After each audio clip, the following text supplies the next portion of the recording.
everybody, it's your girl Da Vinci. I'm here with Jazz from Atlanta Beat Battle, the Beat Battle for our city. Tell us a little bit about tonight, who are going to be the judges. Okay, ATL Beat Battle, it's my birthday edition, so we're having a birthday party tonight for me. It's also the DJ's birthday. We have a couple of different people coming in. We have some A&Rs, we have Kane Beats. He did a track for We Stay Mobbing, Lil Wayne's new single. We have A&R Surge, he's Atlantic Records recording A&R. We just have a great night tonight. It's all about partying, celebration. Check us out on atlbeatbattle.ning.com. The 2-year anniversary is next month. We have everybody back for the entire year. You can Google ATL Beat Battle and you'll get more information about us. And we'll have all of the information for you guys at D.V.B.L.mag.com. This is the place to be. As you can tell, it's for the up-and-coming talent and everybody who's already established in the industry. This is the place for you to come and learn. It's all about perfecting your craft. So we'll see you later with all the footage and the pics and the flicks. Alright? Thank you. Thanks.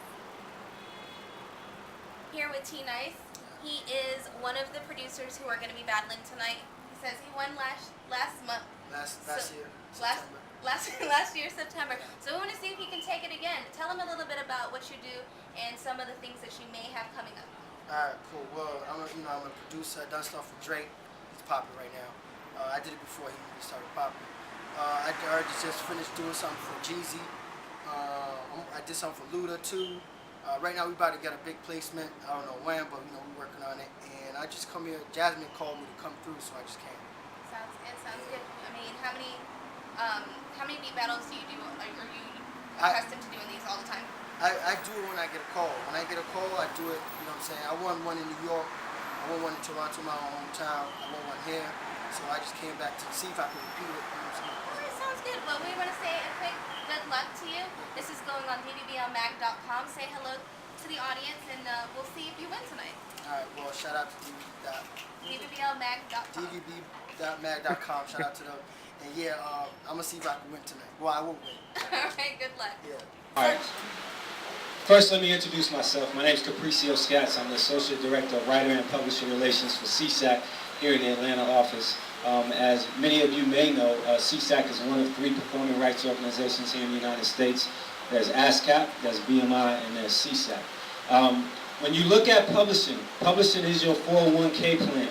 Corporate America has 401k, the music business has publishing. I meet people all the time and they say, well, I'm in the music business, but they don't know about publishing. So if you're in the music business and you don't know about publishing, then you're doing music, but you're not doing business. The music business boils down to 2 things. No matter what you do, if you're an attorney, a manager, an artist, a writer, whatever you do, it's going to boil down to 2 things. Copyrights and masters. Who owns the copyright? Who controls the master? Who owns the master? Who controls the copyright? That's the entire industry. So whatever you do, spend your time learning about publishing. And I'm going to tell you why.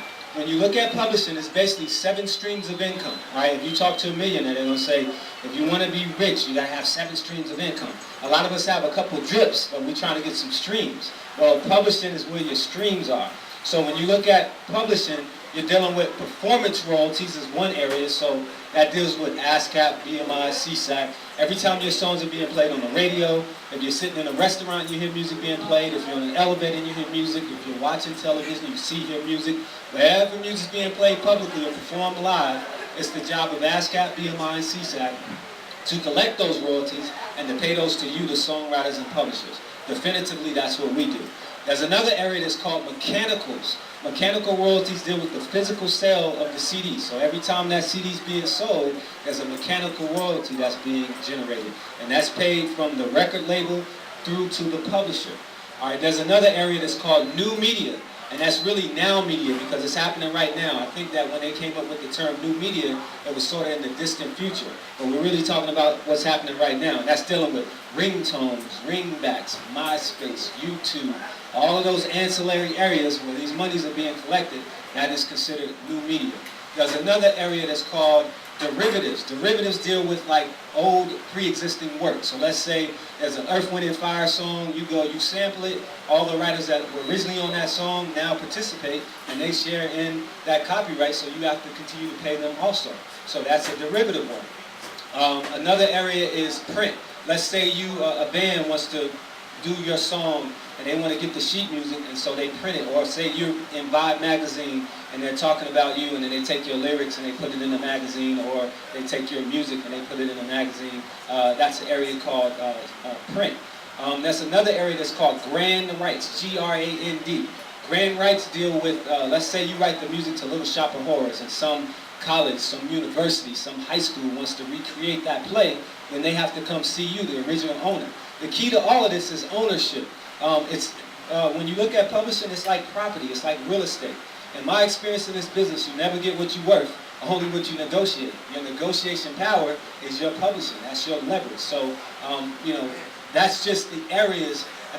I think that was all of them, but if I missed one here or there. Oh, I'm sorry, one last one is synchronization. So you'll hear referred to as sync license. So basically that means if I take your music and I put it to live moving picture, live moving video, that is a sync, you get a sync fee. So those folks that do that music, they come and they say, hey, I want to take your song and I want to put it in this video, I want to put it in this movie, here I'm going to pay you X amount of dollars up front to sync your song to this particular movie or whatever. So that's another area. So I just sort of outlined for you, the areas of publishing and why it's so very, very, very important that if you don't know about publishing, then you need to learn about it, because that's really your 401k plan. That's really, where you can go every 3 months and get a check. Now this is your goal.